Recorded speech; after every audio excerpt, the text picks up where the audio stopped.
Here's a money question that sounds simple, but it can completely change your financial future. Should you rent a home or buy one? And I already know what some people are thinking. Renting is just throwing your money away. But hold on, that sounds good until you actually run the numbers. Because buying a house doesn't mean you stop paying for housing. You just start paying for it in a very different way. And that's where this gets interesting. So let's forget the usual internet argument for a minute. No renters are wasting money. No homeowners always win. Let's actually look at where the money goes. Start with renting. Say, purely as a hypothetical example, you're paying $2,000 a month in rent. That's $24,000 a year. Sounds painful, right? But what are you getting for that money? You're paying for a place to live. You're also buying flexibility. If your job changes, your family situation changes, or you simply decide you want to move, renting can make that transition much easier than owning a property. And there's another thing people forget. When something major breaks in a rental, the landlord is generally responsible for many of the larger maintenance and repair obligations, depending on the lease. That has value, but there's a catch. Your rent doesn't automatically create ownership for you. At the end of the month, you don't own another piece of the building, and that's the part people usually focus on. But now, let's look at buying, because this is where the I'm paying myself idea can get a little complicated. Imagine you buy a home.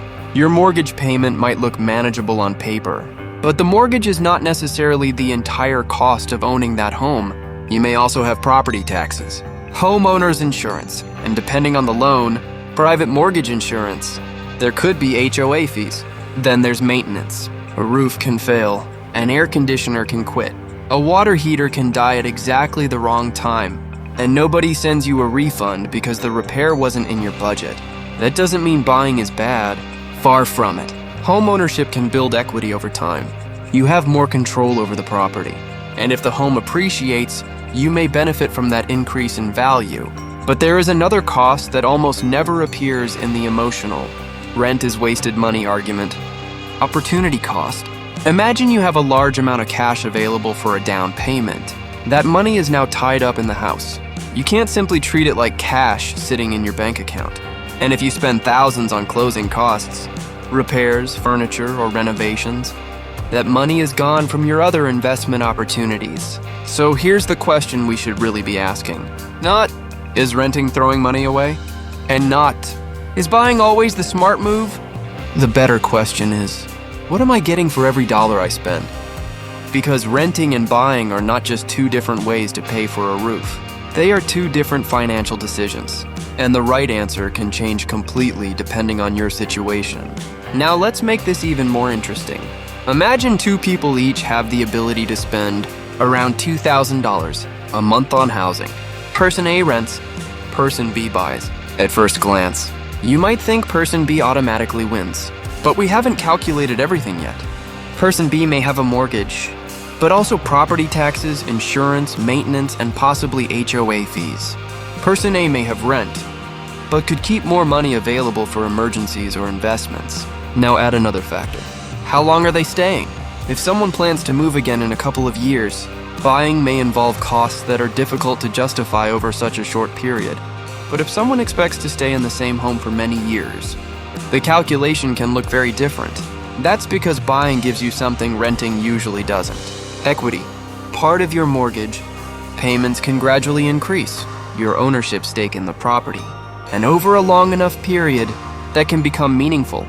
But even then, there's no guarantee that the house will rise in value. Real estate prices can fall. Interest costs matter. Taxes can change. Insurance can become more expensive. And repairs don't care whether the housing market is having a good year. So here's the simple framework I want you to remember. If you value flexibility, renting may deserve a serious look. If you're planning to stay for a long time, have stable finances, can comfortably handle the upfront costs, and want to build home equity, buying may make more sense. But don't make the decision because someone on the internet told you that renting is stupid or that owning a home automatically makes you wealthy. That's not financial analysis. That's a slogan. Real financial decisions are messier. And honestly, that's what makes them worth calculating. Before you buy or rent, compare the actual numbers for your situation. including the upfront cash, monthly costs, taxes, insurance, maintenance, expected time in the home, and what else you could do with your money. Because the cheapest looking option today isn't always the cheapest option 10 years from now. And the most expensive looking option isn't always the worst one either. So, Rent or buy. There isn't one answer for everybody. There is only the answer that makes sense after you run the numbers. And that's the part most people skip. If you want more money decisions explained without the usual hype, subscribe to Talking Truth. Because sometimes the number everyone talks about isn't the number that actually matters.